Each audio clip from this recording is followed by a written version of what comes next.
हरे कृष्णा। समस्त भक्तों का हम हार्दिक स्वागत करते हैं आज का कार्यक्रम में।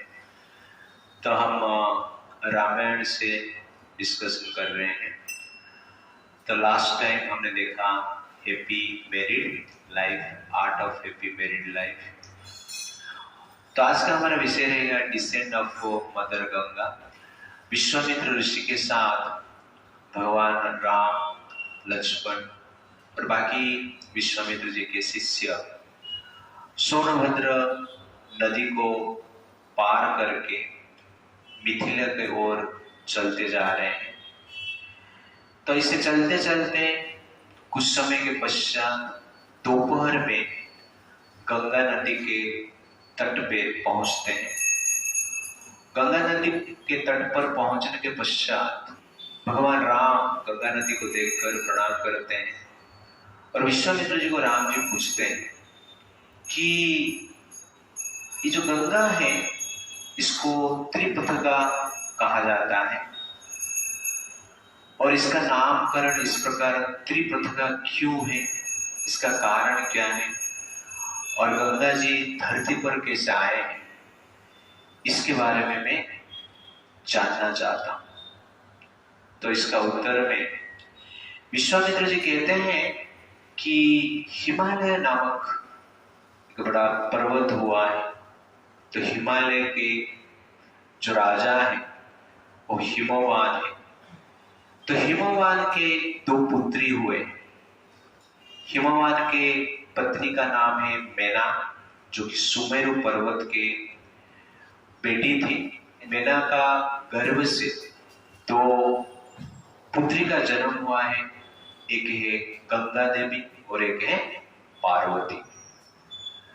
तो उसके पश्चात कहते हैं कि गंगा देवी का जन्म होने के पश्चात देवताओं ने गंगा जी को मांगे, इसलिए गंगा जी धरती से, हिमालय से आकाश मार्ग में होकर स्वर्ग लोक में गए और पार्वती जी भगवान शिव जी का आराधना करके उनके साथ विवाह किए। तो गंगा जी पहले धरती पे थे, हिमालय में उनका जन्म हुआ है। तो स्वर्ग में पहले जाते हैं आकाश मार्ग में से और स्वर्ग से फिर चले धरती पे आते हैं और धरती से पाताल लोक में जाते हैं। इस प्रकार स्वर्ग, मर्त्य और पाताल तीन लोक में गंगा नदी प्रवाहित होते हैं। इसलिए गंगा नदी को क्या कहा जाता है? त्रिपथगा नदी कहा जाता है। तो भगवान राम कहते हैं कि गंगा जी का आविर्भाव के बारे में मैं डिटेल्स में जानना चाहता हूं, इसके बारे में आप मुझे बताइए। तो विश्वामित्र जी कहते हैं कि भगवान शिव पार्वती के साथ विवाह किए और पार्वती देवी के साथ भगवान शिव ने 100 दिव्य वर्ष तक रति क्रीड़ा की। 100 दिव्य वर्ष मतलब देवताओं के 100 साल तक रति क्रीड़ा की। और ब्रह्मा जी इस रति क्रीड़ा को देखकर आश्चर्य होते हैं और देवताओं के साथ धरती पे आते हैं, हिमालय में आते हैं और शिव जी को कहते हैं कि हमें भय लग रहा है, क्योंकि आपका जो तेज जब बाहर निकलेगा उसको धारण करने का शक्ति इस संसार में किसके पास नहीं है।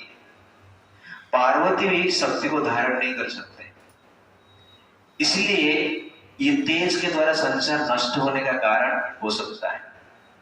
इसलिए आप अपना तेज को अग्निदेव और वायुदेव को प्रदान कीजिए। तो शिव जी ब्रह्मा जी की आज्ञा के अनुसार उनका जो तेज है, तेज मतलब वीर्य, उनका तेज को वायुदेव और अग्निदेव को प्रदान करते हैं।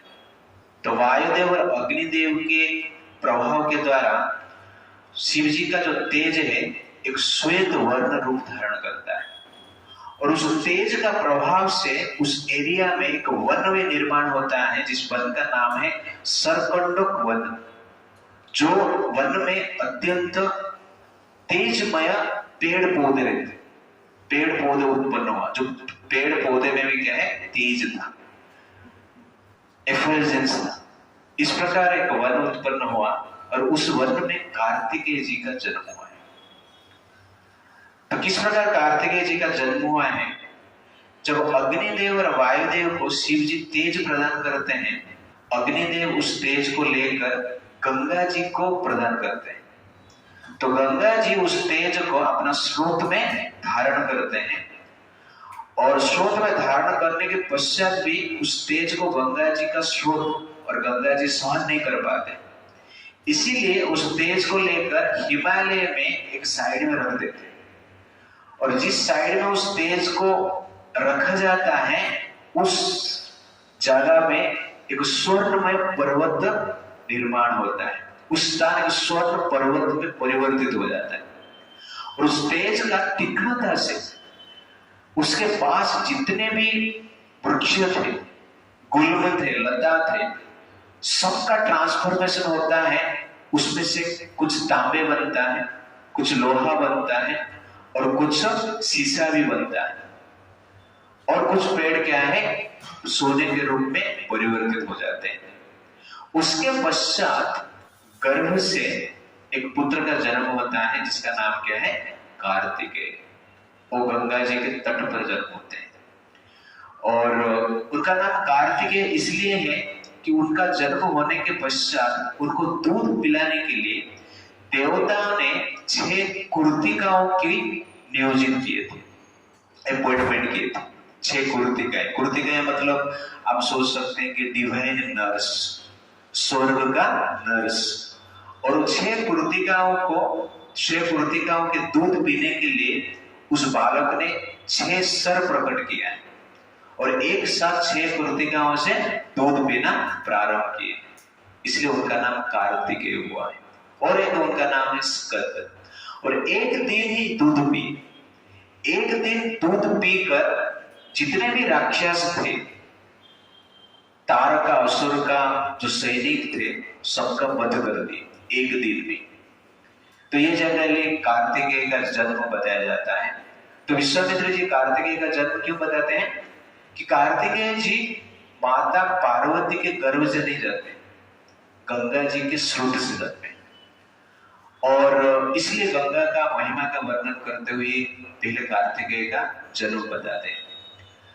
और ये कार्तिकेय के जन्म के पश्चात पार्वती जी क्रोधित हो जाते हैं, समस्त देवताओं को श्राप देते हैं कि आप लोगों ने कार्तिकेय को मेरे गर्भ से जन्म लेने से रोका है, इसलिए मैं आपको श्राप देता हूं कि आप लोगों का कभी भी संतान होगा ही नहीं। तो इस प्रकार पार्वती जी देवताओं को श्राप देते हैं, इसलिए देवताओं को संतान नहीं होता है। अच्छा है ना? No tension. It's like that. तो इस प्रकार शिव जी के तेज से कार्तिकेय जी के जन्म होता है। तो यहाँ पर हम देख रहे हैं जनरली शिव जी का जो तेज है, वीर्य का प्रभाव, वो साधारण वीर्य नहीं, जिसका प्रभाव से मिट्टी भी क्या बन जाता है, गोल्ड बन जाता है, तांबे बन जाता है, लोहा बन जाता है। This is the power of Shivling. Okay, लोग कहते हैं शिवलिंग को पूजा क्यों करना है? ये है शिवलिंग का पावर, और ये पावर से जनरली सोना बनता है। तो सोना बनाने का मशीन आप बोल सकते हैं। आपको कहा जाएगा कि सोना बनेगा, मशीन को पूजा करना है, करेंगे नहीं आप लोग? काम धंधा छोड़ के, पढ़ाई छोड़ के पूजा करना आप शुरू करेंगे। तो कहने का अर्थ है, जो शिव जी का लिंग कहा जाता है, वो साधारण नहीं है, वो असाधारण है, वो दिव्य है, उसका शक्ति अलग है। और उनसे जो संतान उत्पन्न हुआ, एक दिन में समस्त राक्षस सेनाओं को पराजित कर दी। एक दिन का बालक है। दैट इज एग्जैक्टली शिव जी का पावर है। जिस तारका असुर को समस्त देवता मिलकर परास्त नहीं कर पाते थे, उस तारका असुर को कार्तिकेय ने एक दिन में परास्त किया।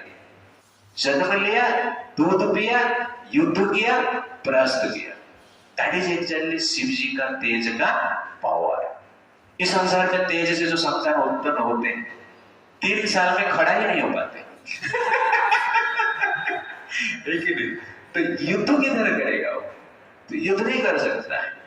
इसलिए संसार का लोगों का तेज, ओके ना, जो बाद में लोगों को डिस्टेंस कर देता है, ओके ना, पर भगवान शिव जी का तेज में डिफरेंस है।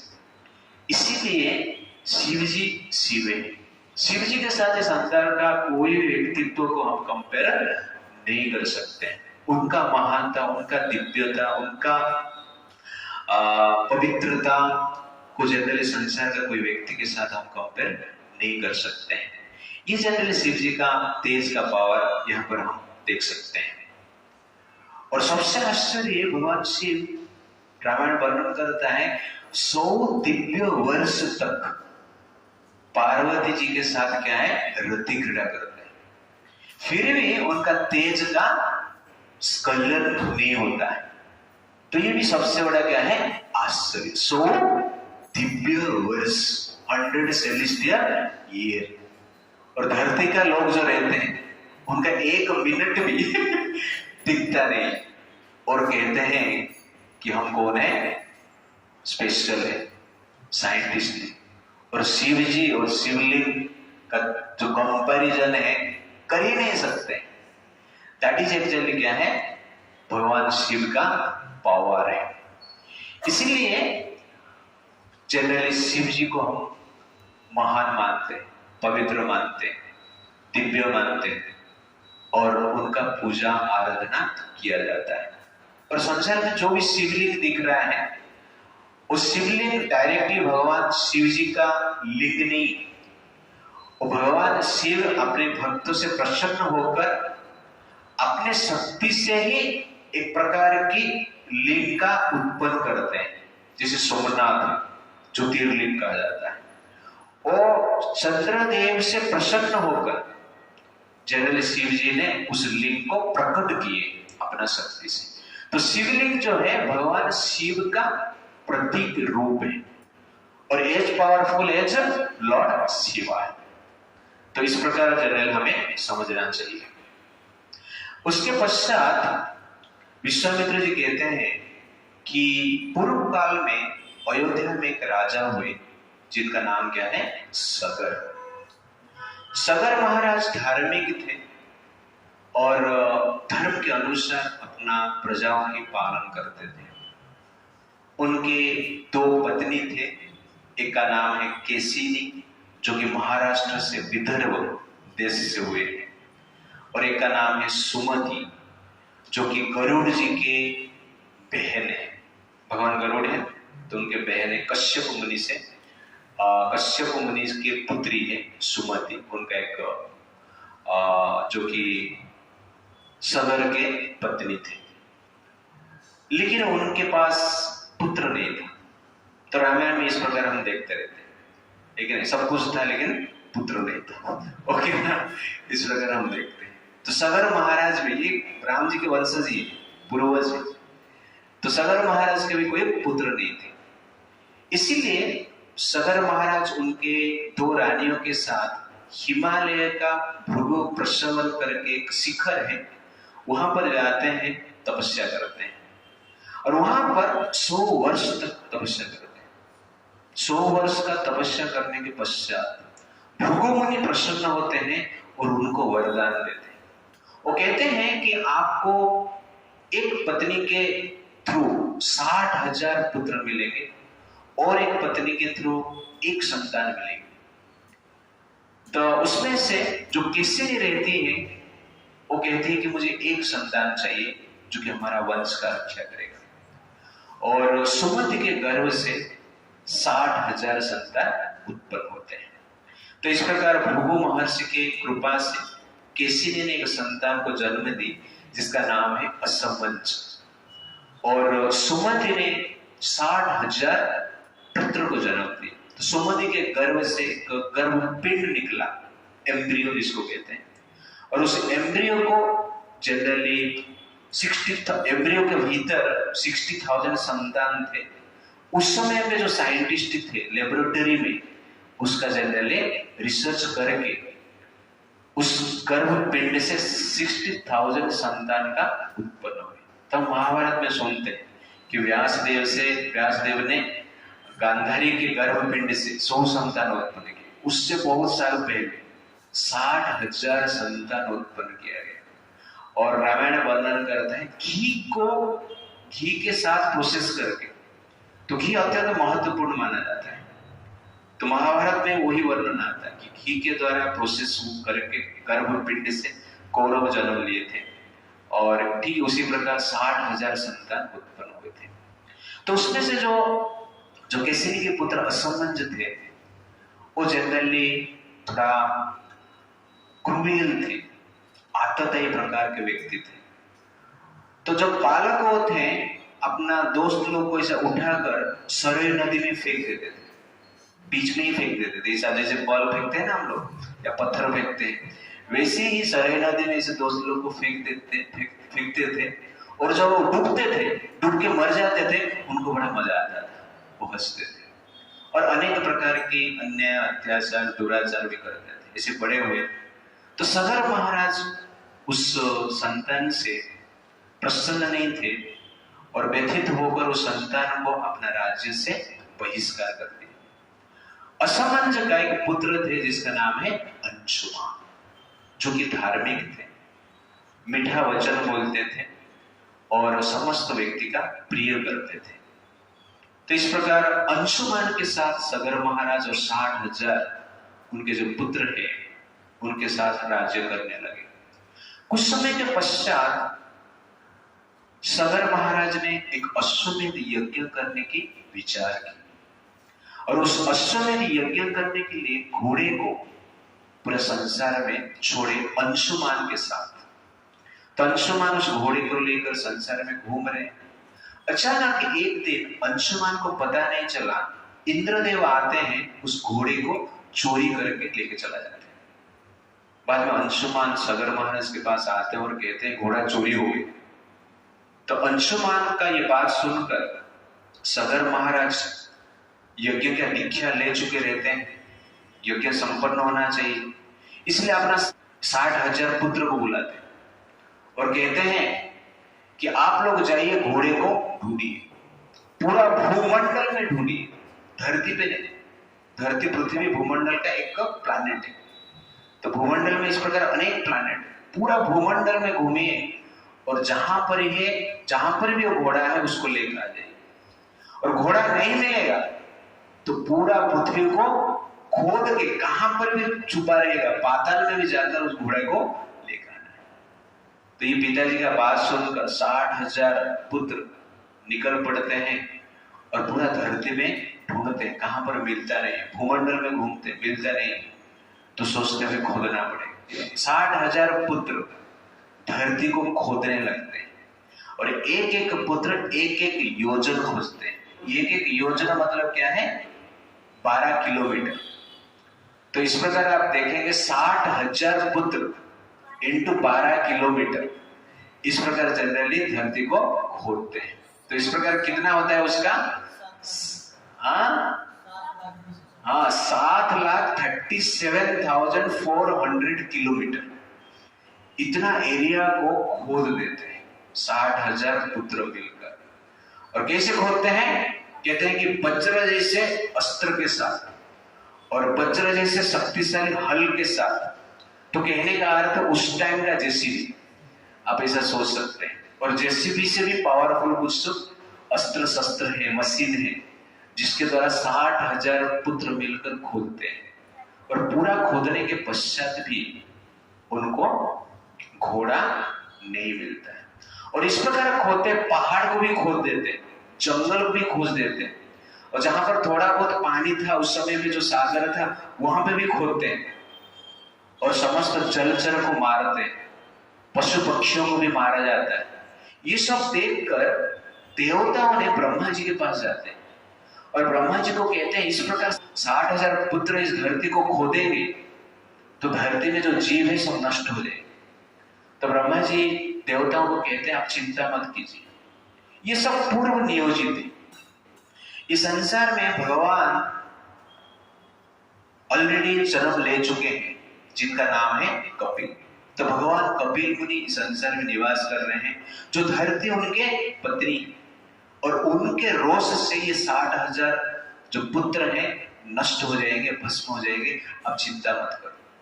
और यहाँ पर जो खोदने के कार्य है ये पूर्व नियोजित है, हर कल्प में इस प्रकार कार्य होता है, इसलिए आपको चिंता करने की आवश्यकता नहीं। अब निश्चित रहिए, इस संसार में सब कुछ भगवान के इच्छा के अनुसार होता है और जीव का कर्म के अनुसार होता है, इसलिए आप निश्चित रहिए। तो इस प्रकार बात सुनकर देवता क्या करते हैं, निश्चित होकर अपना लोक में चला जाते हैं। तो यहां पर एक पॉइंट हम देख रहे हैं, यहां पर क्या सीख सकते हैं इस लीला से? ओके, तो यहां पर एक पॉइंट है, जिस देवताओं ने कहा कि पूरा संसार नष्ट होने वाला है, जीव मर रहे हैं, तो ब्रह्मा जी क्या कहते हैं, अब निश्चित रहिए, ये भगवान की इच्छा है। तो ये जनरल एक पॉइंट है, हमें ध्यान रखना चाहिए कि संसार में जो भी कुछ हो रहा है भगवान के सैंक्शन के अनुसार हो रहा है, तो भगवान के विल के हिसाब से हो रहा है और जीव का कर्म के हिसाब से हो रहा है। इसलिए टेंशन फ्री होने के लिए एक महत्वपूर्ण विषय है कि हमें ध्यान रखना चाहिए। Accept the divine will in order to handle the agitation in our life. तो भगवान का विल को एक्सेप्ट करना चाहिए and respect the divine arrangement in order to avoid your disappointment. तो अपना डिसअपॉइंटमेंट को दूर करने के लिए भगवान का अरेंजमेंट को आपको एक्सेप्ट करना होगा। तो आपको लगता रहेगा कि 60,000 शिष्य खोद रहे हैं घोड़ा ढूंढने के लिए, कौन सा लॉजिक है, घोड़ा तो कहां पर रहेगा, तो पहाड़ ही रहेगा, इसमें खोदने की आवश्यकता क्या है, पहाड़ को भी खोद रहे हैं, वन को भी खोद रहे हैं, जीव को भी मार रहे हैं, ऐसा क्यों? तो घोड़ा थोड़ी पहाड़ को खोद के भीतर घुसेगा, ओके ना? तो बट वो खोद रहे हैं, तो कहने का अर्थ है उस समय का सिचुएशन इस प्रकार हो सकता है। ये जो घोड़ा है वो भी साधारण घोड़ा नहीं रहेगा, पालघर का ऐसा कांदा वाला जैसे घोड़ा चला वैसे घोड़ा नहीं रहेगा, ओके ना? वो घोड़ा को तो स्पेशल रहेगा, अश्वमेध का घोड़ा है। और उसके साथ उस समय पे ऐसे आतंकवादी थे जो कि अपना योगिक पावर से कहां पे भी छुपा सकते।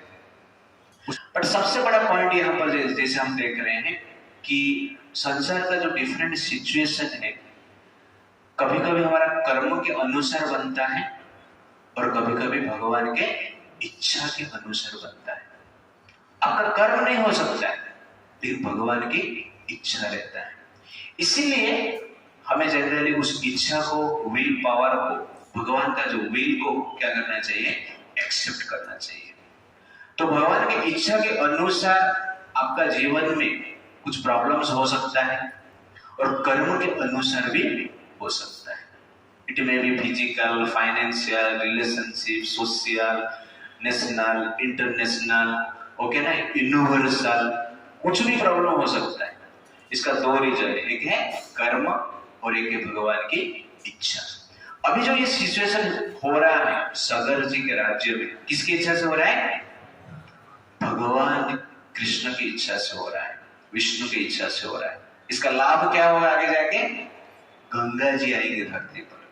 तो भगवान ने गंगा जी को धरती में अवतरित करने के लिए इस प्रकार की सिचुएशन निर्माण करते हैं, ये हमें समझना चाहिए।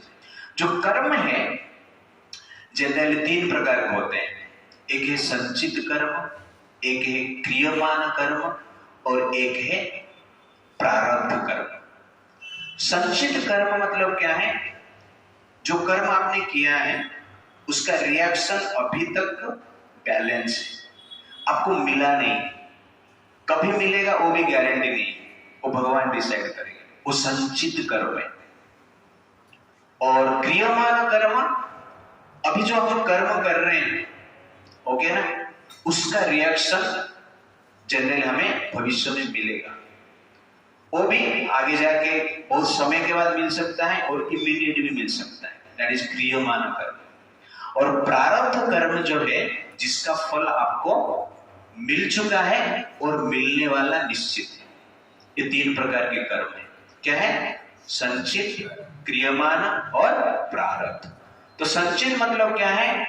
तो आप ऐसा सोच सकते हैं कि बंदूक में गोली जो है, गोली स्टोर हाउस में है, वो जनरली क्या है, संचित, गोदाम में गोली रखा गया, दैट इज संचित कर्म।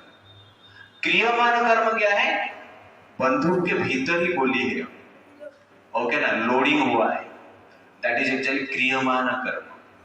और प्रारब्ध कर्म क्या है, बंदूक से गोली चल गया, रास्ते पे है, कभी भी लग जाएगा और लगेगा क्योंकि चल गया है, ये प्रारब्ध कर्म। और कुछ गोली लग चुका है, ओके। तो कुछ गोली लग चुका है मतलब क्या है, आपका शरीर मिला आपको, तो ये प्रारब्ध का फल है। शरीर में ज्यादा रोग हो रहा है, ये भी प्रारब्ध का फल है। ये जनरली गोली निकल चुका है और आपको मिल भी चुका है उसका पेट, और कुछ गोली निकल चुका है, मिलने वाला है, जैसे आगे जाके आप शादी करेंगे, ओके।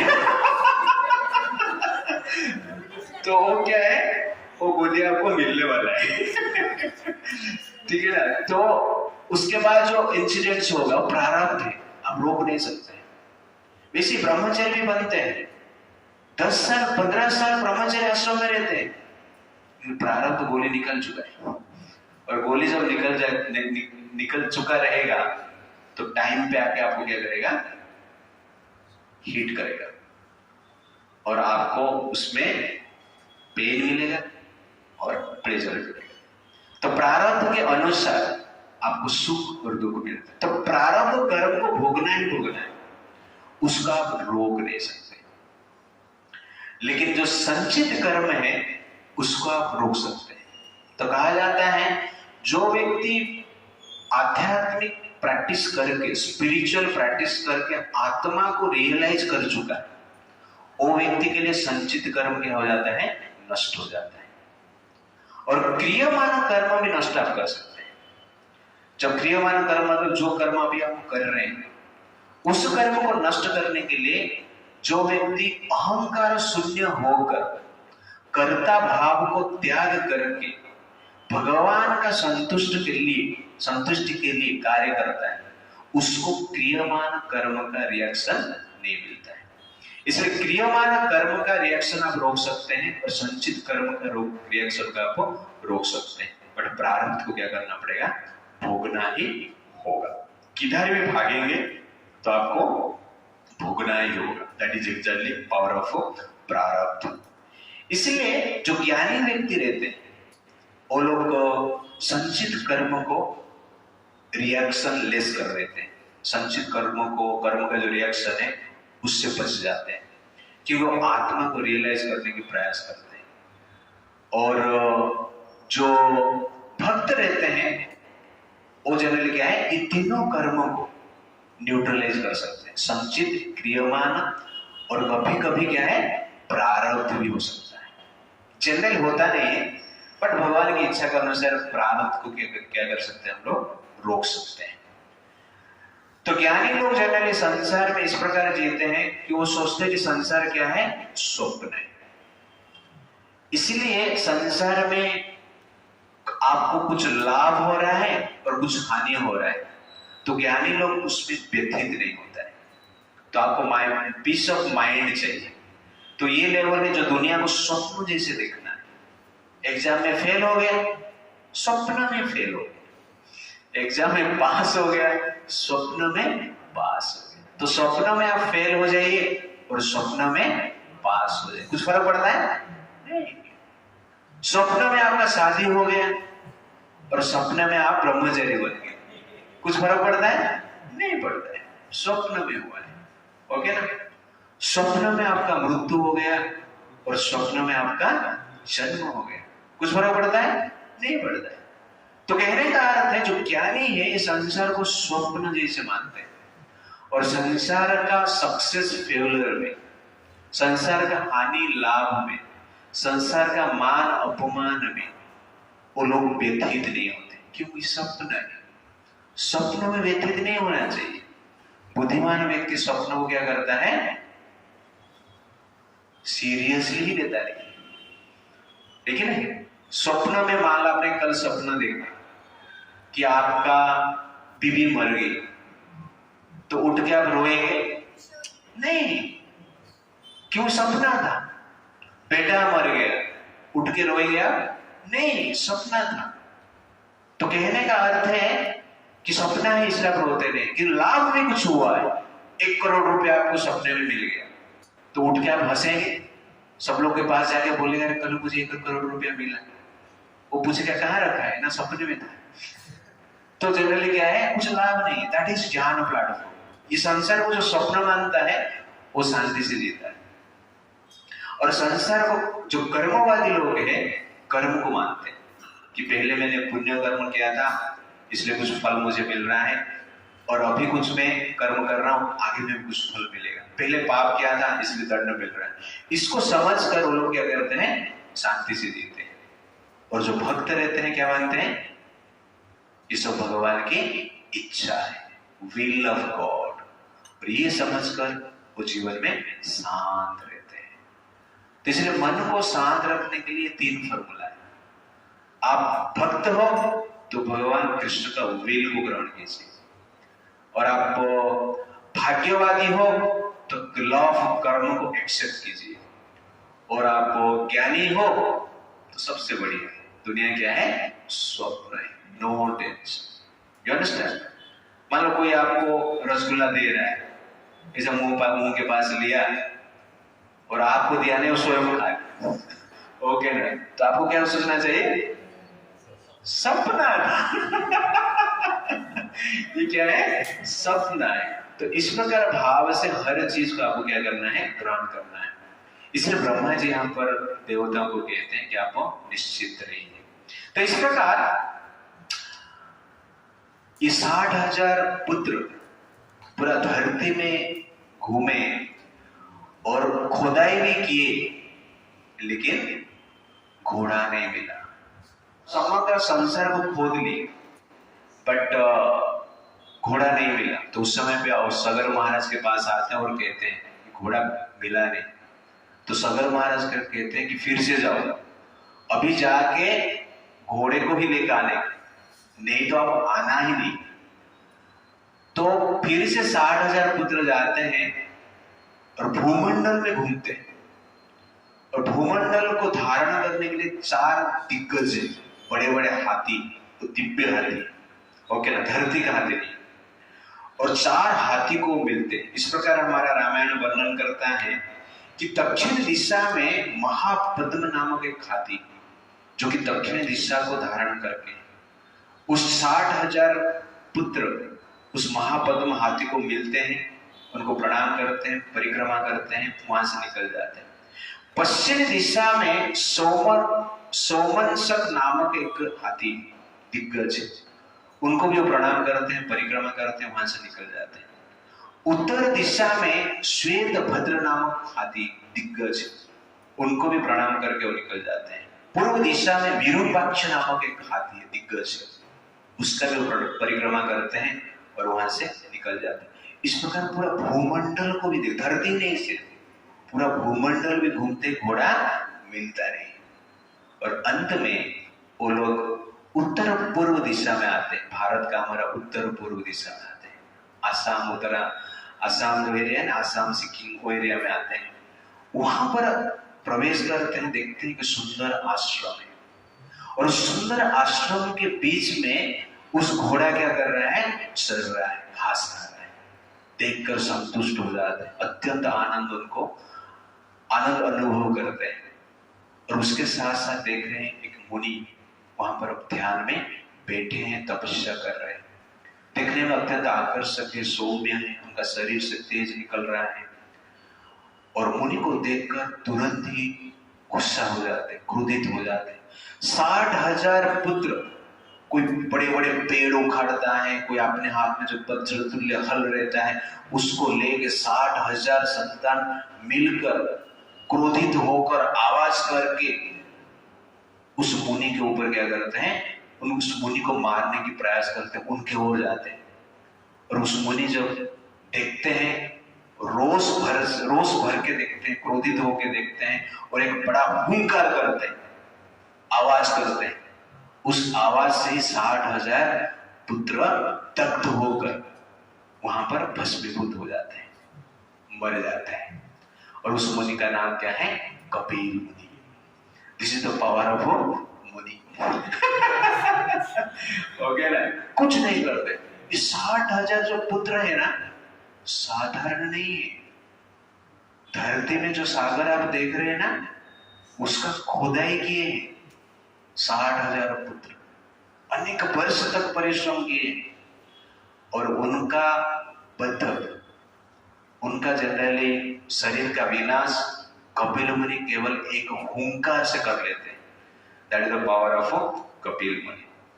तो इस प्रकार 60,000 पुत्र का देहांत हो जाता है, उनका भस्म उनके आश्रम में पड़ा हुआ रहता है। तो यहां पर एक पॉइंट हम देख रहे हैं, इसे क्या सीख मिल रहा है? मिसअंडरस्टैंडिंग हो गया है, ओके ना। इमेजिनेशन ऑफ माइंड, तो this is the exactly power of imagination of mind. तो माइंड का एक स्पेशल नेचर क्या है? इमेजिनेशन, कल्पना करना और डाउट करना। क्योंकि इतना साल से खोदते खोदते वो थक गए थे, पूरा दुनिया को खोद दी, लेकिन घोड़ा नहीं मिल रहा था। तो अचानक जब वो देखते हैं कहां पर घोड़ा है और उस स्थान पर एक व्यक्ति है, तो उनको क्या लगता है कि उस व्यक्ति ने ही चोरी किया है, ये मुनि ने ही चोरी किया है। तो ये जनरली क्या है? इमेजिनेशन। और मन ऐसा इमेजिनेशन करता है, आपको लगता है कि ये सत्य है, ये इससे ही होगा। इस प्रकार जनरली कंफर्मेशन भी माइंड देता है। तो इमेजिनेशन से जनरली क्या होता है? डिस्ट्रक्शन होता है। और यहां पर आप देख रहे हैं, ये इमेजिनेशन के कारण उनका जीवन ही नष्ट हो गया है। तो never act based on mind's imagination, but act after deep consideration. तो this should be one of the formula we should follow. तो never act based on mind's imagination, but act after deep consideration. Research करना चाहिए। कोई भी reaction देने से पहले या एक्शन करने से पहले हमें रिसर्च करके और कंसिडरेशन में अन्य व्यक्ति को लेके और शास्त्र का इंस्ट्रक्शन को समझकर जनरली डिसीजन लेना चाहिए और एक्शन करना चाहिए। इमीडिएट एक्शन कर लेते हैं तो प्रॉब्लम है। छोटा भी कार्य हो या बड़ा भी कार्य हो, सोच समझकर हमें क्या करना है? कार्य करना है। फटाफट इमेजिनेशन, मन सोचा और आप कुछ करने के प्रयास करेंगे, वो क्या होगा? डिस्ट्रक्शन का कारण बनेगा। तो इसलिए आप देखेंगे कि दशरथ महाराज, आगे जाके रामायण में आएगा, दशरथ महाराज ने श्रवण कुमार का वध कर दिया। क्यों कर दिया? इमेजिनेशन की। क्या इमेजिनेशन किए? कोई हिरन पानी पी रहा, देखे थे वो? नहीं देखे। पानी पीने की आवाज आ रहा था, जंगल में पानी पीने की आवाज आ रहा है, मतलब क्या है? हिरन ही पीता रहे, नहीं तो कोई पशु पीता रहे। मनुष्य तो जंगल में रहते नहीं, लेकिन वो स्वयं मनुष्य वही जंगल में, लेकिन मन क्या इमेजिन करता है? पशु रहेगा। और इसलिए शब्द वेदीवान एक स्किल है, उनके पास स्किल है। शब्द वेदीवान, शब्द को सुनकर वाण मार सकते हैं और टारगेट पे जाके वाण लगता है। एक स्पेशल स्किल है, आपके पास स्पेशल स्किल हो सकता है, लेकिन इमेजिनेशन के द्वारा कार्य करेंगे, that skill will kill you, that skill will become the cause of your death, misery। तो दशरथ महाराज इमेजिन किए कि ये क्या है? हिरन है करके, और अंत में आप देखेंगे उस इमेजिनेशन से जो इंसिडेंट हुआ है उसका फलस्वरूप क्या हो गया? राम जी वनवास गए और दशरथ जी अंत में शरीर को त्याग किए। तो माइंड कितना बड़ा कार्य कर सकता है, आप लोग सोचिए। आपको लगता है ये मेरा माइंड है, छोटा सा माइंड है, देव सुनो। तो इस प्रकार जनरली माइंड का इमेजिनेशन का पावर है। तो वैसे ही कैकेयी ने इमेजिनेशन की, मंथरा ने इमेजिनरी आइडिया दी। क्या? कि भरत को थ्रेट है राम जी से, राम राजा बन जाएंगे तो राम लक्ष्मण मिलके भरत को मार देंगे, ऐसा बोलता है मंथरा। आगे जाकर आएगा, हम देखेंगे। ये मंथरा का इमेजिनेशन, और उस इमेजिनेशन को कई के भी क्या करते हैं, एक्सेप्ट करते हैं। उनको भी लगता है हाँ ऐसा हो सकता है, भरत का जीवन के लिए थ्रेट है, और उनको ऐसा लगता है कि राजरानी कौशल्या बन जाएगी। मंथरा ये भी बोलती तो तुम राजरानी नहीं बन पाएगी, तुझे तो दशरथ महाराज इतना अटेंशन दे रहे हैं, राम राजा होने के पश्चात तुमको ध्यान ही नहीं देंगे। और कई को ये भी लगता है कि ऐसा हो सकता है, इमेजिनेशन। और उस इमेजिनेशन के कारण क्या करते, कई वर मांगती है दशरथ जी को, राम को वनवास में भेजने के लिए। और इसका परिणाम आप देख रहे हैं कि दशरथ जी का मृत्यु हो जाता है, तो तीनों रानी जो थे विडो हो जाते हैं, और समस्त अयोध्यावासी 14 साल तक रोते हैं। That is power of imagination. इसलिए इमेजिनेशन से जनरली संसार में डिस्ट्रक्शन ही होता है, और कलयुग में भी इमेजिनेशन ज्यादातर लोग करते हैं, और इमेजिनरी आइडिया से कार्य करते हैं। तो कलयुग में इमेजिनेशन क्या है, माइनॉरिटी अपीजमेंट। ओके ना, माइनॉरिटी को फैसिलिटी देंगे तो शांत हो जाएंगे। ओके ना, तो इसलिए गवर्नमेंट फैसिलिटी देते हैं, एक इमेजिनेशन। ओके ना, शांत कभी नहीं हो। हाँ अच्छा है। और कुछ तो जब पैसा नहीं रहता है, इमेजिनेशन से ऐसा लगता है कि पैसा आने के बाद क्या होगा, सुख मिलेगा। ओके ना, बट भगवान क्या करते हैं संसार में, दुख आत्मकम काम ऐसा बोलते हैं। जो काम है, इच्छाएं जो है, वो क्या है, दुख का आत्मा है। इस प्रकार भगवान कृष्ण कहते हैं। ओके, और कुछ? तो वहां में बहुत सारे लोग आते हैं आजकल, और आके क्या करते हैं, फोटो उठाते हैं, और लड़का लड़कियां भी आते हैं और फोटो उठाते हैं, वीडियो बनाते हैं, डिफरेंट पोज में। हम लोग सब चैंटिंग करके हरे कृष्णा वाले जाते हैं, और इन लोग अपना पोज में फोटो उठाते हैं, शर्म में नहीं आते इस प्रकार। तो मेरा ऐसा एक विचार आया कि लड़का लड़की ये शादी नहीं की, भारत का सिस्टम के अनुसार, वैदिक सिस्टम के अनुसार क्या है कि जल्दी शादी कर लेना चाहिए। ओके ना, युवा अवस्था में 15-16 साल में आफ्टर मैच्योरेशन, ओके, शादी कर लेना चाहिए। ये भारत का जनरल सिस्टम है। लेकिन इसको प्रिमिटिव मानकर, प्रिमिटिव करके इमेजिन किया गया। भारत का कुछ लोग किए या ब्रिटिशर्स किए, जो भी किए, और आज क्या है, उस मैरिज को रोक दिया गया कि 18 साल के पश्चात ही आप शादी कर सकते हैं, उससे पहले नहीं। लेकिन उसका परिणाम क्या हुआ, शादी तो लोग नहीं कर रहे। शादी मतलब क्या है, एक लड़का लड़की के साथ रह सकता है, और एक लड़की एक लड़का के साथ रह सकता है, घूम सकता है, बातचीत कर सकता है, स्पर्श कर सकता है, अपना भाव को प्रकाश कर सकता है। तो a male wants a female touch and a female wants a male touch। Okay ना, तो ये जनरली विवाह, इसको मैरिज कहते हैं। बट ये लोगों ने वो विवाह को रोक दिया प्रिमिटिव सोच के। क्या कर रहे हैं उसके बाद, सेम, कुछ अलग नहीं। शादी करके जो कार्य किया जाता था, आजकल लोग बिना शादी करके वही कार्य कर रहे हैं।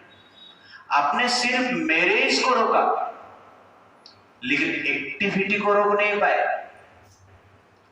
आपने सिर्फ एक इंस्टीट्यूशन, जो प्योर इंस्टीट्यूशन है, प्रॉब्लम को रोक रहा था, उस इंस्टीट्यूशन को ही आपने बंद कर दिया, लेकिन एक्शन को बंद नहीं कर पाया। एक मेल को तो फीमेल टच चाहिए, और फीमेल को तो मेल टच चाहिए, और अनेक प्रकार के अनित्य मार्ग से ये कार्य कर रहे हैं। Which is better? Early marriage is better, या without marriage doing all married activity? Which is better? Chandan ji, early marriage. तो कल ही जाके शादी करेगा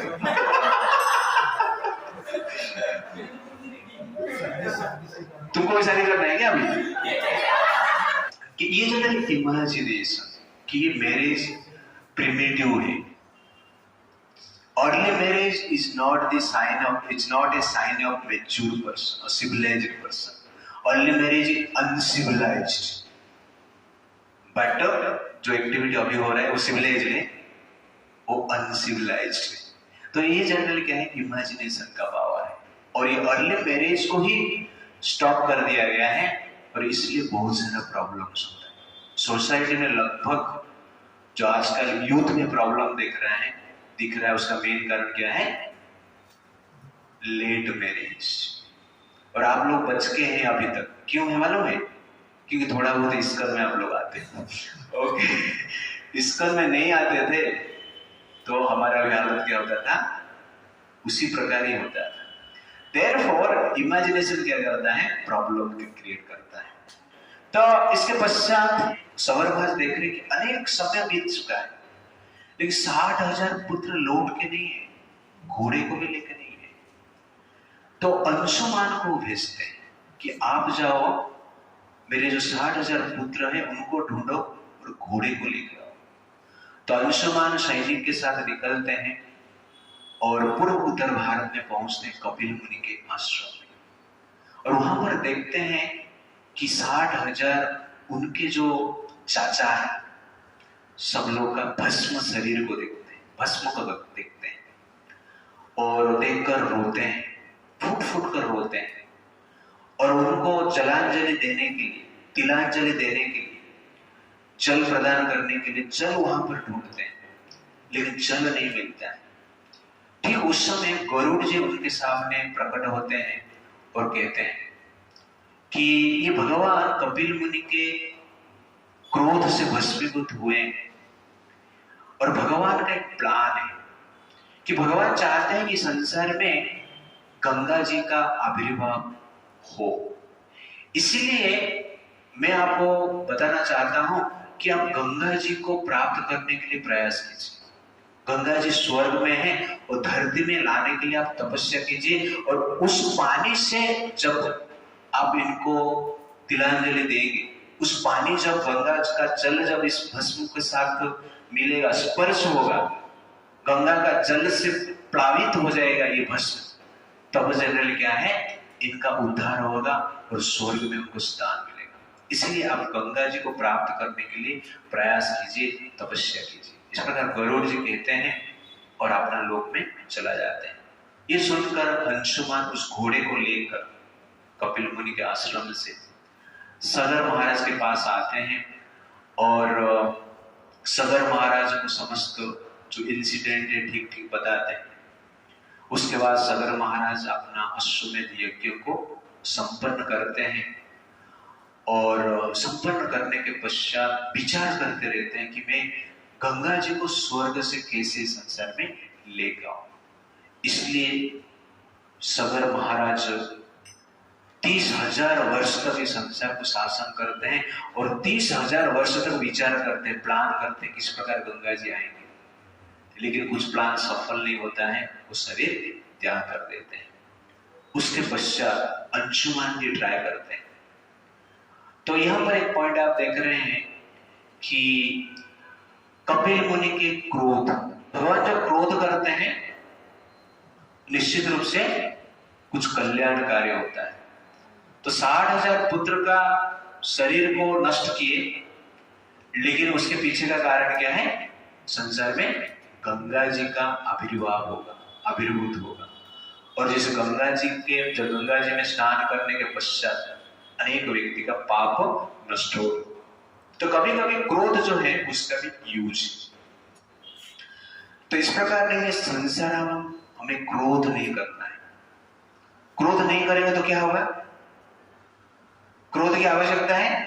कितने लोग मानते हो कि क्रोध की आवश्यकता है? क्रोध की आवश्यकता है ही है, लेकिन तो कहने का अर्थ है कि क्रोध एक अग्नि जैसे, लेकिन उसका यूज करना हमें आना चाहिए। जब अग्नि चूल्हा में जलता है तब घर चलता है, लेकिन अग्नि जब चूल्हा में जलता है तब घर चलता है। तो अग्नि को किस लिए जलाना चाहिए? घर जलाने के लिए जलाना चाहिए। अग्नि को घर जलाने के लिए जलाना नहीं चाहिए। अग्नि को घर जलाने के लिए जलाना चाहिए।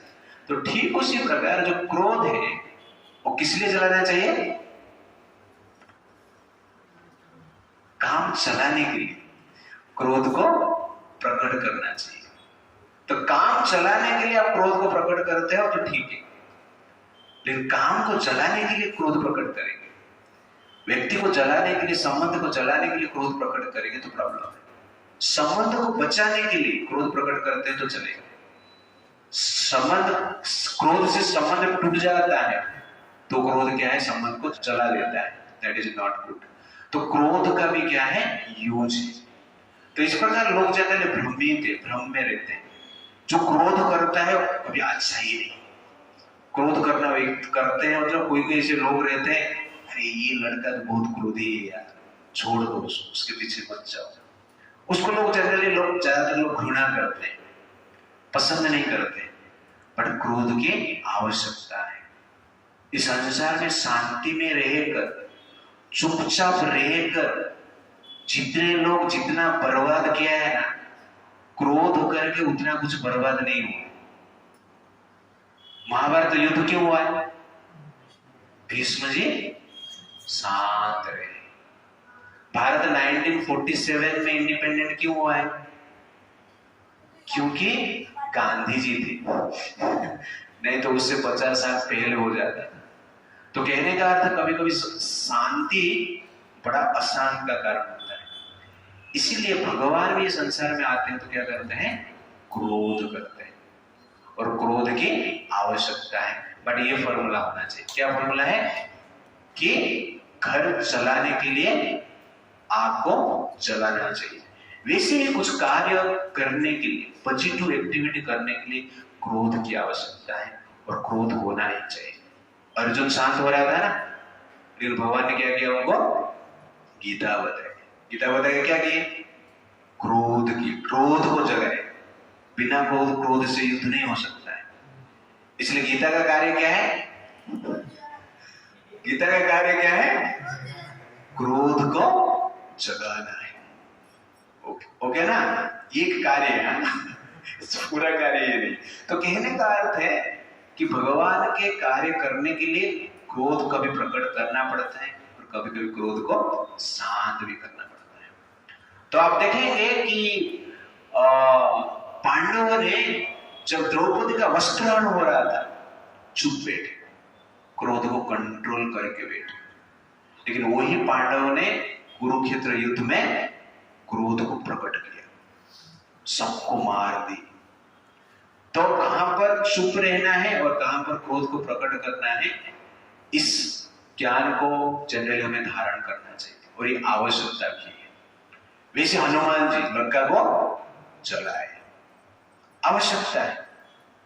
ऐसा नहीं कि लंका जला दी हनुमान जी, इसलिए हनुमान जी सबसे बड़ा, दुनिया का पहला, लोग कहते हैं, कोई कोई ऐसा कहता है, दुनिया का पहला आतंकवादी कौन है? हनुमान जी। जो लिबरल रहते हैं वो कहते हैं दुनिया का पहला आतंकवादी कौन है? हनुमान जी। लंका को जला दिया, पर लंका को जलाने की आवश्यकता भी है। वो आतंकवादी का एक्ट नहीं है। आतंकवादी को जलाए। जब आतंकवादी को जलाया जाता है, वो जो जलाता है उसको हम आतंकवादी कहते हैं, उसको क्या कहते हैं? हीरो कहते हैं, हीरो। लेकिन विलेन को जो जलाता है उसको क्या कहते हैं? हीरो कहते हैं। तो who is hero? Hanuman ji hero. It's right. तो क्रोध का भी आवश्यकता है। तो इसी प्रकार सगर महाराज संसार को छोड़ते हैं, तब हम लोग नेक्स्ट टाइम देखेंगे कि अंशुमान माता गंगा को स्वर्ग से धरती पर लेके आ पाते हैं, या और कुछ होता है, हम देखेंगे नेक्स्ट टाइम। हरे कृष्णा कृष्णा कृष्णा हरे हरे, हरे राम राम राम हरे। श्री प्रभुपाद की जय।